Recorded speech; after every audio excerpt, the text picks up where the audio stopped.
Ku, winter's over. No! Snap. Hello, everybody. Oh. Hi. Hi. Hi. Hi. Bleh. This is BitCat here. And Boo. And Ku the Bou. Ku the Bou. Ku the Bou. Oh, yeah. Okay, alright. So today, we're going to talk to you guys about how to commission art. Tell me, what is the difference between a commission, gift art, and a request? Alright, so a commission is a piece of artwork that you pay for with real life monies. Gift art is a piece of artwork that someone gives to you for free. A request is something that you approach an artist to do for free.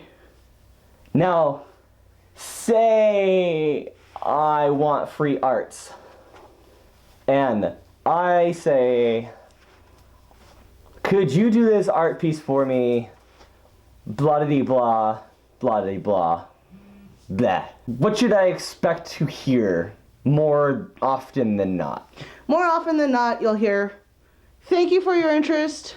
No, here are my prices for when I'm open." Should I be really upset about that? No. Do artists make a living with their art? Yes. Do they don't make a lot of money, right? No. And so it's really difficult, right, when you want, someone says, I need free art. Now, what if some other artist gave me free art, and I'm saying, I would like free art because this other artist gave me free art, and I feel like you should just give me free art anyway. I'm really glad that artist did that for you. But, I don't make a lot of money from YouTube, so I have to make my money doing something else, and that's art. Okay, so is it rude of me to continue asking these questions? Yes. Okay, I'll stop. So it sounds like to me that asking for free art is kind of rude. A little bit. A little bit. A little bit. Should I have a reference, like a graphical reference? Generally, well, for fursuits, always. Unless you're doing an artistic liberty suit, then you should always have a reference.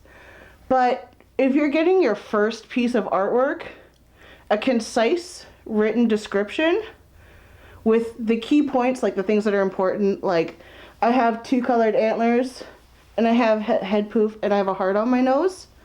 Those are the most important things to me. Do you have a terms of service? I certainly do, and it's super handy because it sets out the responsibilities of me as the artist and you as the client. So, what if I don't read it and then later on say I want something that's not in the terms of service? No. Okay. What if the artist doesn't have a terms of service? Don't be a dick. That's fair. Artists are people. Artists are people too! That make a living making art. And furries, from what I gather, okay. Compared to other artists that aren't in the furry fandom. Oh no. We make nothing. I was gonna say, do you make a lot of money compared to other artists outside the fandom? Probably okay, let me rephrase this. Are furries some of the most underpaid artists in fandoms? Yes. Furry artists make less than other artists in other fandoms, mostly because they can't sell prints. So in anime fandom, you can have prints of different characters, and they'll sell because everyone's familiar with the characters. In furry, everyone has their custom personas, and that doesn't lead to selling prints very well. So each individual piece is crafted for that one person to enjoy. And unless you look an awful lot like somebody else, you're not getting any free artwork. Right? And the artists aren't making any profit outside of private sales. I have a good question. Yeah. If I was not BitCat, if I was someone else... The scandal, okay. And I came up to you and I'm like, would you draw BitCat for me? Do you know who BitCat is? I know who BitCat is, but I think I should talk to BitCat first and find out if he's okay with me drawing BitCat in this particular scenario. Well, what if I looked really, really, really, really close to BitCat, but instead of my nose being purple, it was yellow? I'd still feel pretty uncomfortable doing it. What else do you want to know about commissions? I have years of knowledge under my nose. Oh, I've got a good one. Okay, this is a good one. Okay. If I'm like the majority of the demographic that watches this series, Yeah.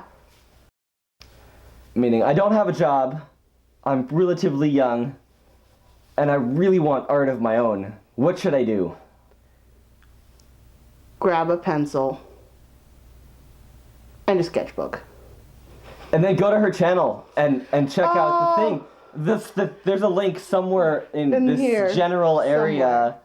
and you should check out, because she teaches you how to draw, so you don't have to find some cash to pay her. You can learn on your own and get better, and then maybe do what she does.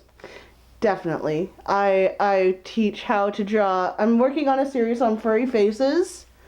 And then next in my series is going to be how to draw furry bodies and different body types. What is the day in the life of a furry artist like? Okay, so day in the life of a furry artist.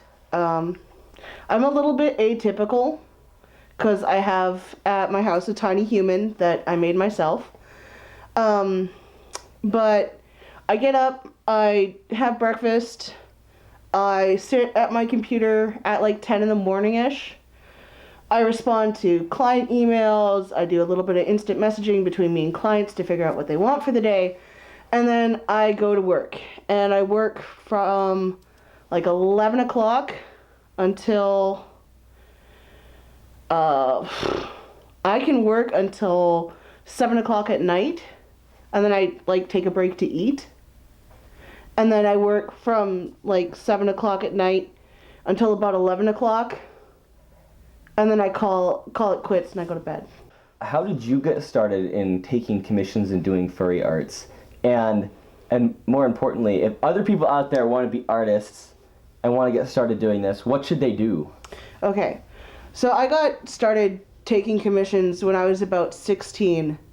And I found that I could listen to what people were telling me they wanted and reproduce it graphically.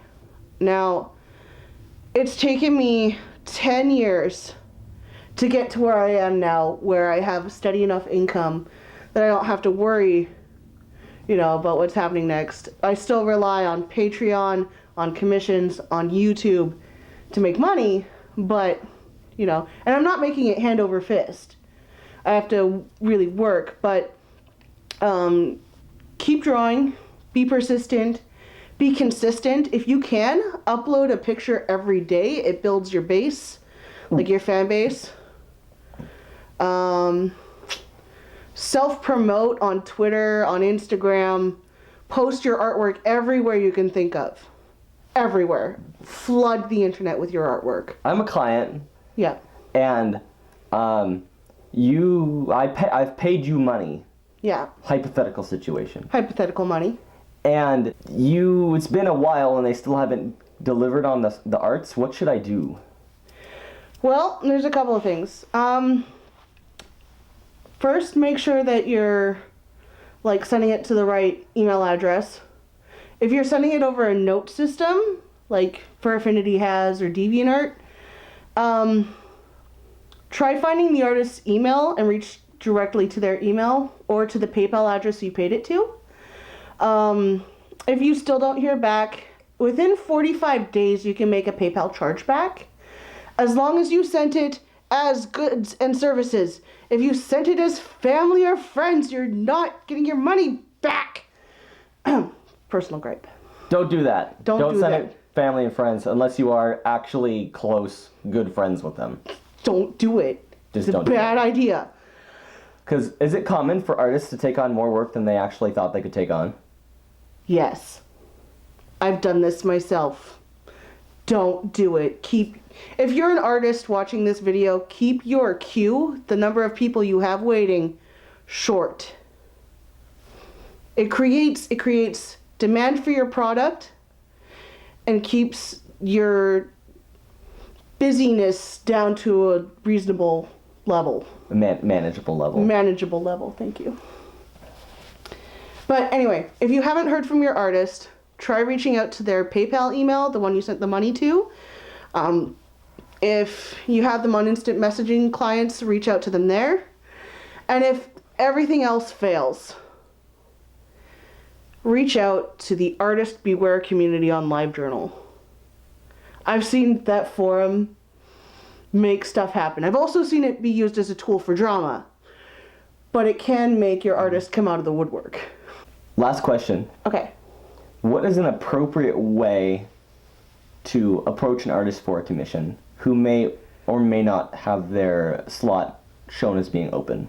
Okay, so this is one even I face when I go and look at other artists. The best way to do it is to send them a private message, one that's not sent out to the public. Just a quick little note saying, "Hi artist, I'm really interested in your work and I'm wondering if you are currently open for commissions, comma, I couldn't find a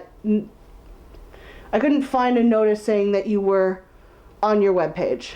Period, name, contact details." Now an artist will usually get back to you saying, "Oh, I am open and I would love to take your commission." Or an artist will go, "Oh, well, here's it for future reference where you can find where I'm open or closed," right? And then they'll say, "Here are my prices for later on," and I will announce via either a journal or a Telegram channel or whatever when they're open. They're usually pretty nice about it. Ben, should have laid off that candy. No!